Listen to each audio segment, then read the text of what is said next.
A very good morning to you and welcome to K24 this morning. My name is Jeff Mott. If you're just joining us, it's 8 on the nose. And if you're joining us for the first time, what we do is look at the big stories right across your dailies, see what you're waking up to, and then, of course, after that, have some pertinent conversations as to what is happening politically, economically, or even socially as well right here on the show. As always, we love it when you're part of the conversation. You can get me at I am Jeff Motte or at K24 TV. Now, politically speaking, March is going to be by-election season. From Matungu to Kabuchai, London Ward and Machakos County, this is the moment political parties will test their popularity as a warm-up to the big one, the general election of 2022. Today, we interrogate how prepared the parties are for these elections. And speaking of parties, it's a new month, a new deputy SG for Jubilee Party. Joshua Kotuni takes over from Caleb Kasitani as the ruling party reorganizes its lieutenants, and we look at the implication of that as well right here on the show. So today, it's all about politics and by-elections on K24 this morning. But always,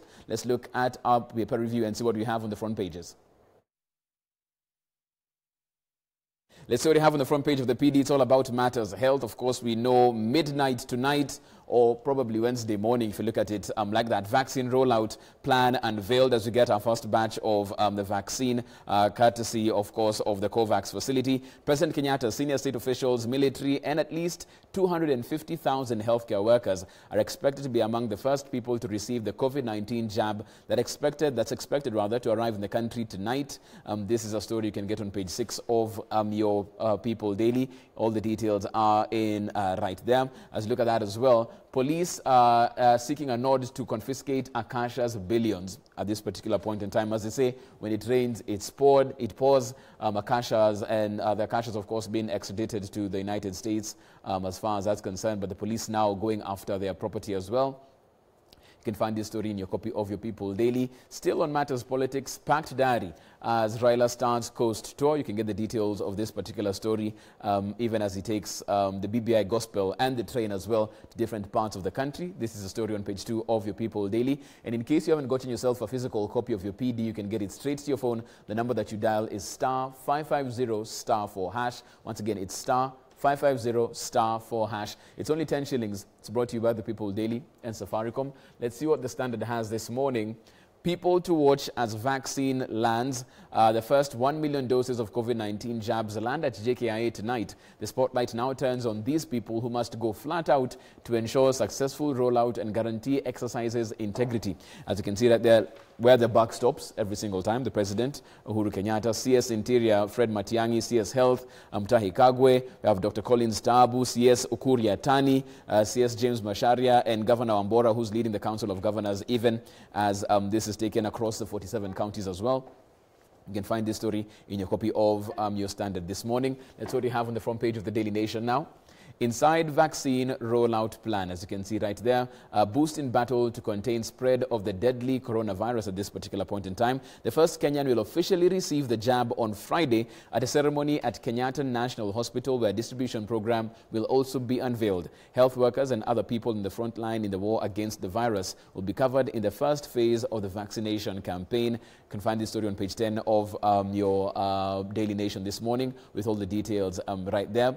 Even as you look at that, speaking of the COVAX facility, as we wait for this, KEMSA tenders tax refund shock for COVID millionaires. Suppliers who sold goods to state agency at 16% VAT when the government had reduced rate to 14% to be refunded the difference. You can find this story, of course, in your copy of your Daily Nation this morning. Let's see what else we have in your papers. Look at the Star now. Why beating your spouse could land you in big trouble. An affected spouse or child may file a claim for compensation. You can find this story on page 6 of your Star this morning. And finally, let's see what we have on the front page of the Business Daily. Unclaimed cash, shares and dividends cross 50 billion Kenya shillings. Many Kenyans, including tycoons, remain disinterested in pursuing funds legally belonging to them or their families.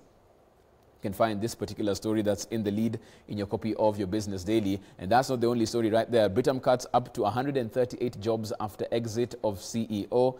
These layoffs taking place as they come to the end of the first quarter. You can find the story of that in your copy of your Business Daily. Let's get to the top of the Business Daily as we look at one particular story of international interest. Ex-French president sentenced to 3 years in jail for corruption.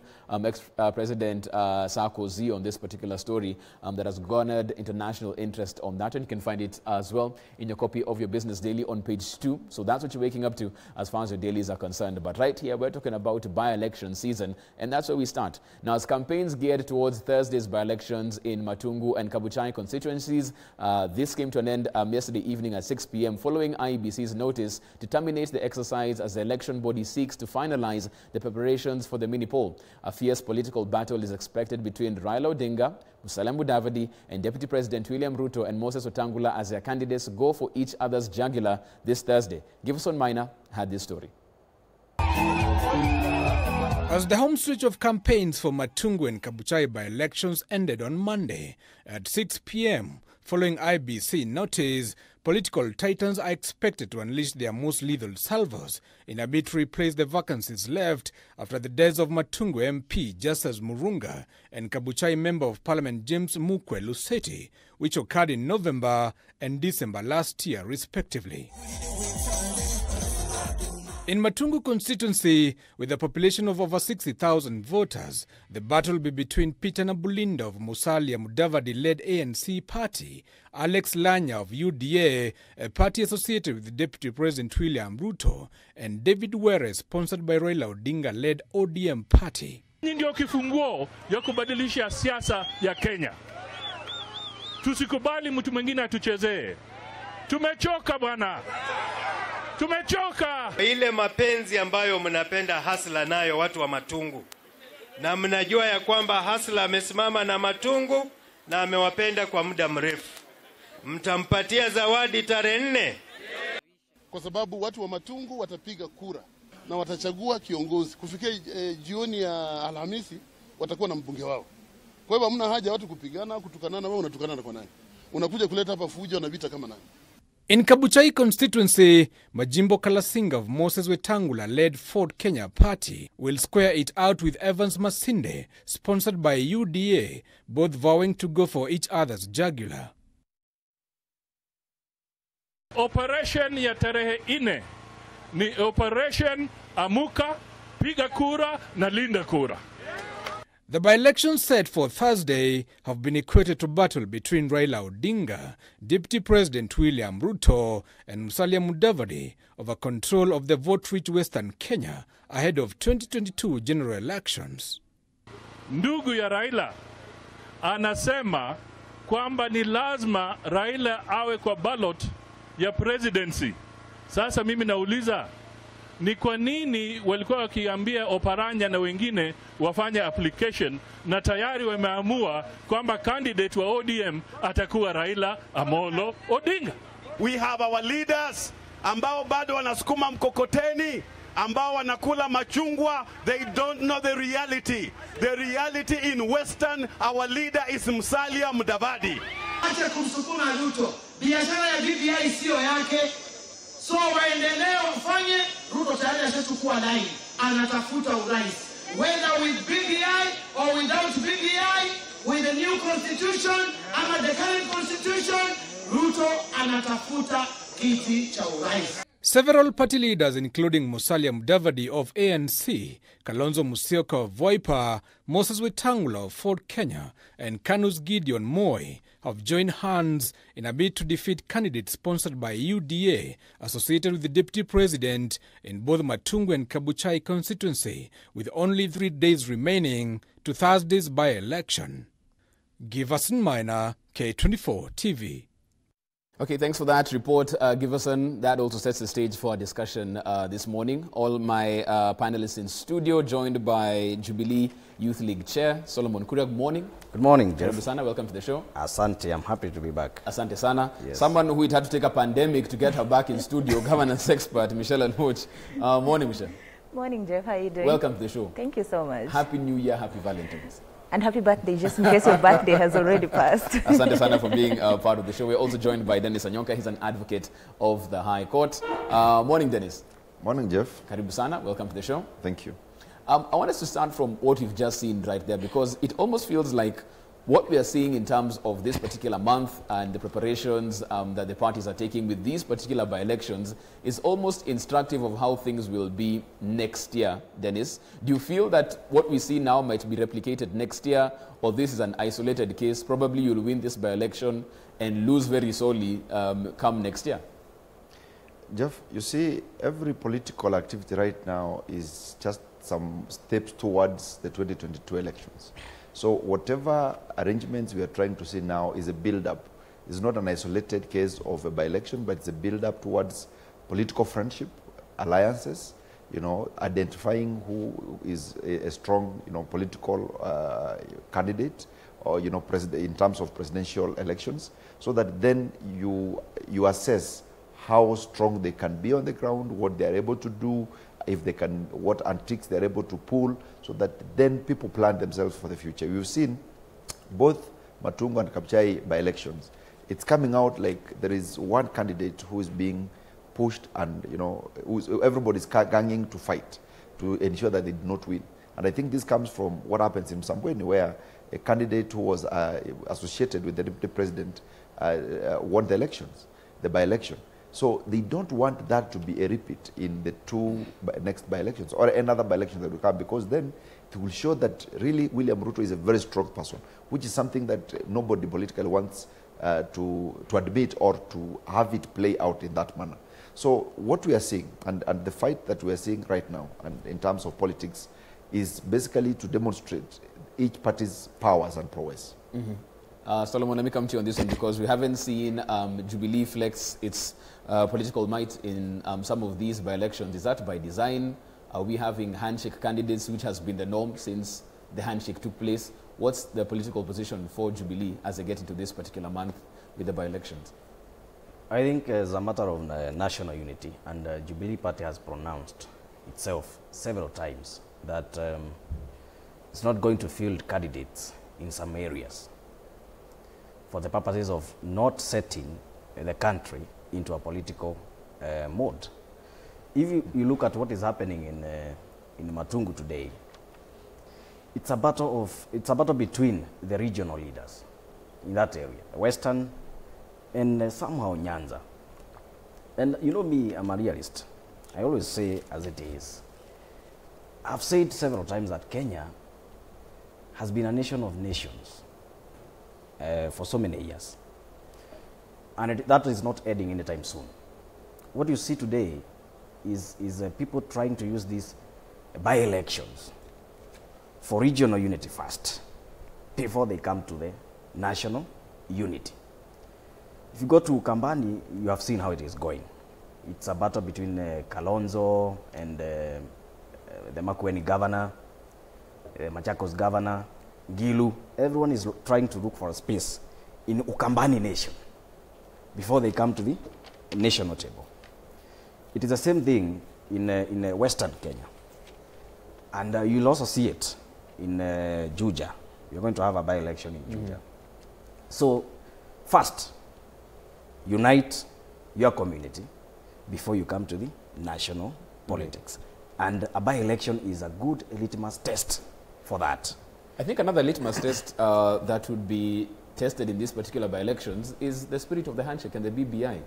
And I say this because if indeed what we're trying to do is take those words and leave those words that in the document, what would be a problem with you fielding a candidate from Jubilee and me fielding a candidate from ODM, and we both go to the polls and we are peaceful after that?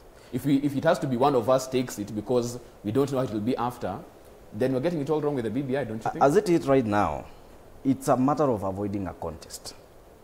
Because why we are dealing with the BBI today is as a result of highly contested elections. So you cannot say that you want to reduce the fire on this one side, yet you're still lighting it up on the other. So it's a matter of balancing. Trying to say, let us try to avoid highly contested. And you know, so far, we have not passed the BBI. It's still a bill. It's not law. So let us wait until we get there. So as it is right now, I am okay with what the party is doing. Okay. We didn't field candidates in several places where we allowed ODM to take charge. We allowed ANC to take charge, or any other party. let people compete within their localities, but after the BBI, we're not now going to change the conversation, but it has to be gradual. It can't just happen all of a sudden, and you say now Jubilee is campaigning vigorously in Matungu. No, it has to be a process, okay. And Michelle, that is where we are right now. Michelle, we've spoken about the by-election and the general elections, but between now and then there's a referendum that ought to take place. Do you think what we see in March might be indicative of what happens during the referendum, or has the referendum train sailed and that one will pass, from where you stand? From where I'm still on what he said. Let me just finish it off first, then come back to your question. React to it quickly, then. Yeah, it's very dangerous to look at it from the perspective that he looks at it from, because then it also brings the issue of actual regional disparities between Kenyans. And you see, that's not what you're trying to do, because it's a national thing. So, I mean, that's the reason why we have the very many political parties that have expressed interest doing whatever they are doing. So, looking at it from the perspective of this is a Western region, so let the Western guys battle it out. Then this is a Ukambani region, let the Ukambani political parties fight it out. It becomes a little bit, because then it brings the closed ethnic perspective and mentality of looking at it, and it could turn out to be a danger. Anyway, back to your question on what I think this will reflect on the referendum, it is rather obvious that we know Kenya is a political country, very political. I mean, sometimes I usually joke to myself that politics is right on the second after tourism on things that make money for Kenya. So it goes without saying that all this is people doing actual preparations for what is about to take place between now and 2022.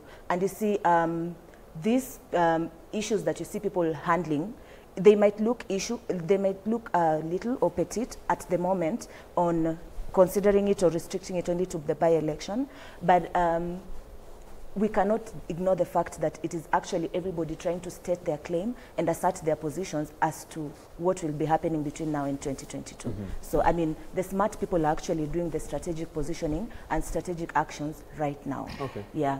Dennis, same question to you. Do you think what we see happening this month in terms of the by-elections will affect how we campaign for the particular BBI bill, as it gets to the people in terms of a referendum?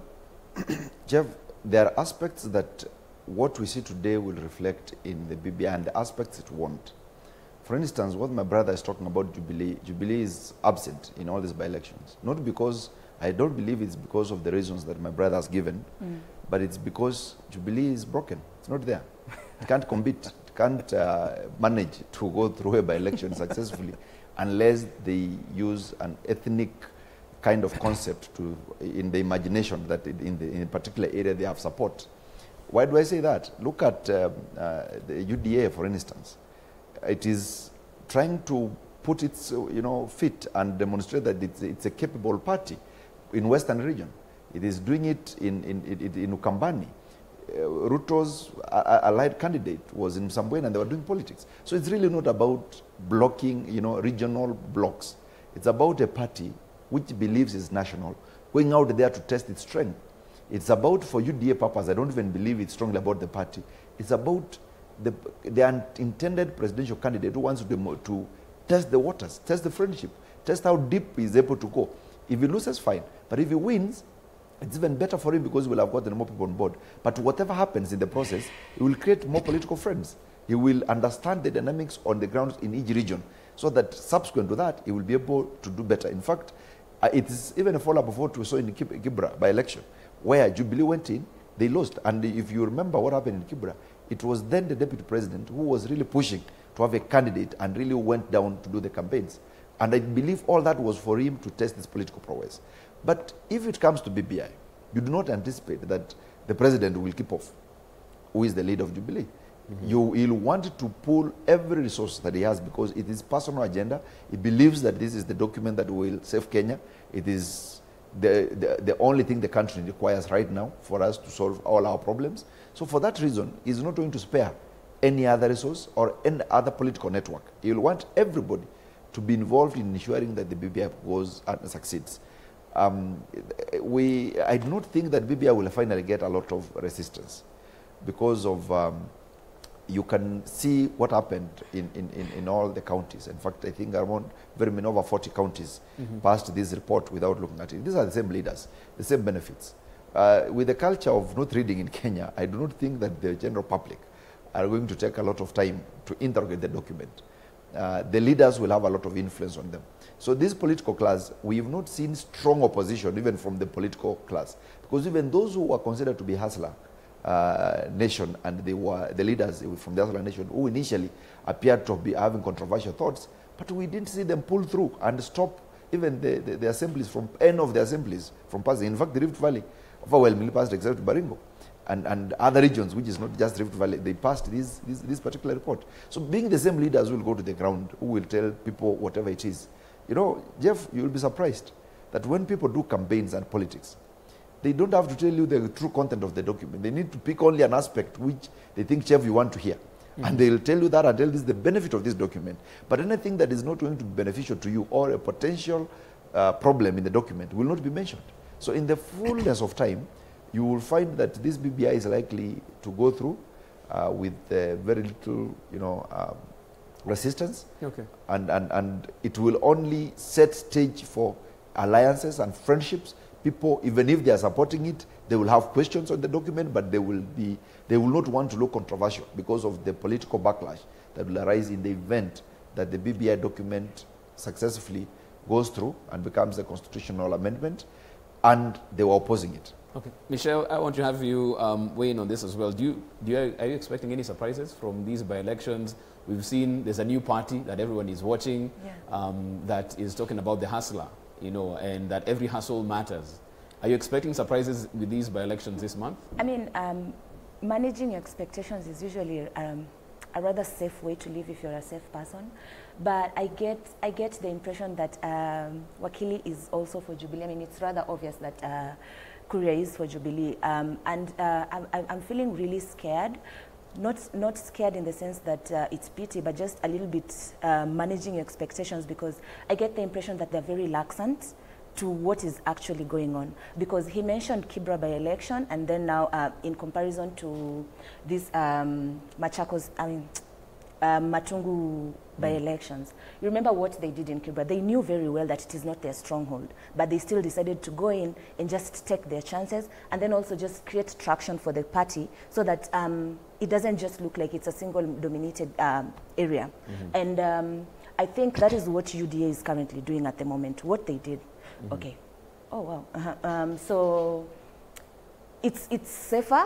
It's safer to actually be prepared for anything, and actually not be laxant as much as they are, and assume that, because if maybe, for instance, we prepare ourselves for an actual surprise, and maybe, for instance, Jubilee by chance or whatever wins not Jubilee, UDA wins the elections in Machakos. That is a surprise that nobody is really is really looking forward to. So then you ask yourself, so are these people who already know what is going to happen before we even know what is going to happen? Or this is actually people who are looking at all possible perspectives and preparing themselves psychologically for anything that would happen? Okay. Yeah, I mean, look at how much people are, the UDA people are campaigning in the Western region, in as much as it's not really a Western region if you're associating UDA with the deputy president. Right. I mean, that's how I would look at it. Solomon, because you said right now we are trying to reduce the heat of what was a very contested election in terms of choosing where to field candidates or not. When does this stop? After the referendum, now everyone can field a candidate once the bill is passed? Is that what it will take? You can field. And as you have seen in the BBI, there's a proposal that the party lists will be released, quite differently from what used to happen in the past, where 30% has to be women, and you also have to have youth. That means now parties will struggle to field candidates across the country. But it also means to us that not all the candidates fielded by a particular party in a particular region are going to emerge winners. What we must agree as Kenyans, and this is the funny bit of Kenyans, a certain group of Kenyans believes that it's okay for some states in the US to be painted red always, and some states to be painted blue all the time. But when we come to local politics in our country, we don't agree with the fact that some counties, some constituencies will ever be painted ODM. Others will ever be painted Jubilee. Others will ever be painted Wiper. Because when we have Ukambani, coming up with their political party that actually takes care of the issues in that region, and another party from Rift Valley, and another one in Central, and another one in Nyanza. In Kenya, there's a new development in politics that you don't win presidency as an individual. It has to be a coalition of parties, and you have seen it.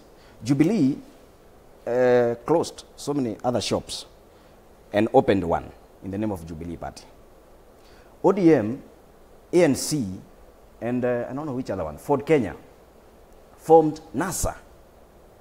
Are you getting it? Mm-hmm. That is our own local politics. And we must agree that we have regions that have different challenges. You have seen Joho and Kingi saying they are going to have a party that will be actually looking keenly into the issues affecting people in coast. And let us be honest to ourselves. Whatever is affecting a Kenyan in Marsabit is not the issue affecting a Kenyan in Kiambu. So how then would you say that we would have a party that just focuses on some certain levels of issues? No, we must have people who really understand the issues of their people, and we must say we are a multi-party democracy. And that is how I see it. Let people field their issues the way they wish. If they want to feel like ANC is the party for the Luhya community, and I'm not saying it is, but if that is a feeling, then I'm okay with that. If anyone feels that Wiper is an Ukambani party, I'm okay with that. Then after that, when we come to the table of the presidency, we want to seek leadership of the nation. We want the issues of people of Ukambani, people of Mijikenda, people of Rift Valley, the Kikuyus, the Merus, the Marsabit, Northeastern. If they have to be on the table, like the Jubilee is now expanding the executive, then those people will come with the interests of their people. And once they are on the table, they will say, we want this and this project in Northeastern. If these people don't feel that their people are well represented and their issues well taken care of, they are going to raise issues on that table. Okay, I want to take a break at that particular point in time. After the break, of course, to continue this particular conversation, we'd like you to, when you are part of it, you can get me at I am Jeff Mote or K24 TV. We're talking by-election season since March seems to be that particular month. And also the changes in leadership in the Jubilee Party. What happens next even as they go from this particular point? That and more after the break. Don't go too far.